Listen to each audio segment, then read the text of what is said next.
Aleyküm, hürmetli hamkasblar. Bugün biz mana bu videoda terbiyachi oilani hosil qilishni ko'rsatamiz.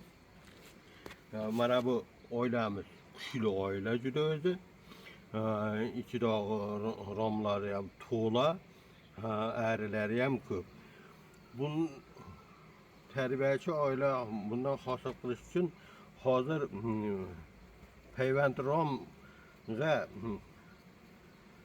qurtchalarni olishidan 3 kun burun boshqa oilalardan ochiq urug'li romlarni olib kelib biz mana ko'rsataman sizlarga.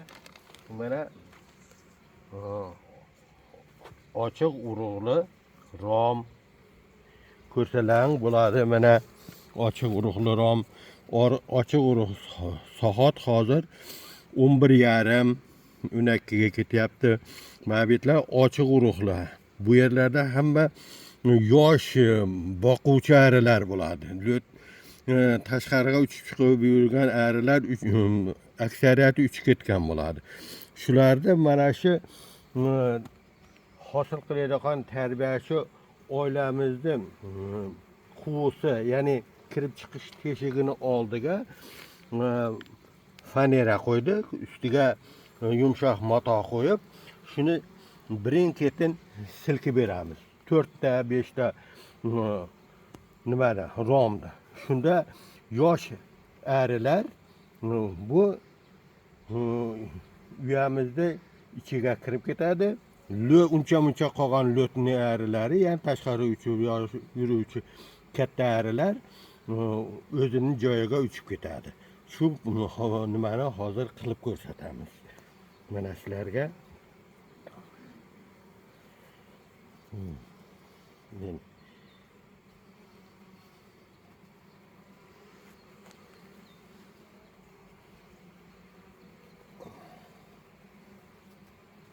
Mana oldiga silkib tushiramiz. Mana bitta romni tushirdik. Mana bu yerga ikkinchi romni tushiramiz.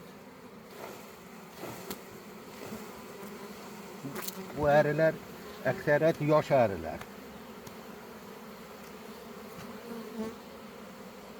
Romni tushirdik. Endi mana bu uchinchi romni tushiramiz arisini.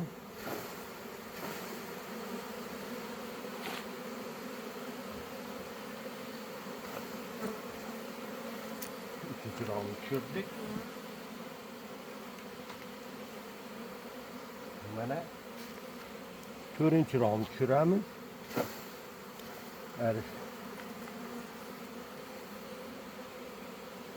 Mana do'stlar, ko'rib turibsiz, hamma arilar ko'ryapsiz. Mana bu tarbiyachi qilmoqchi bo'lgan oilamizni ichiga kirib ketyapti. Yosh arilar bular.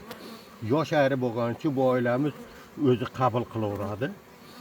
Shunday qilib uni ichida bizda hozirgi shu kunlarda 4 kiloga yaqin, 3,5 kilo ari hosil bo'ladi. Endi bu 3 kundan kelsa bundan 3 ta rom bilan urug'li rom, 2 ta, bitta ovqatli rom va ona arini boshqa yoqqa отводка qilib qo'yamiz. Bu oila onasiz qoladi. Onasiz qolgandan keyin bir 3 soat 4 soatdan keyin bunga payvand romni beraveramiz. Shunday payvand romdagi o'sha urug'lar, payvand qilingan urug'larni 20 tadan oshirmasdan beramiz. Bunda juda katta totadi va bizga sifatli ona shunday qilib yetishtiramiz. E'tiborlaringiz uchun rahmat. Mana tarbiyachi oilani qanday hosil qilishni eng sodda usullardan bittasini ko'rsatdik. E'tiborlaringiz uchun rahmat.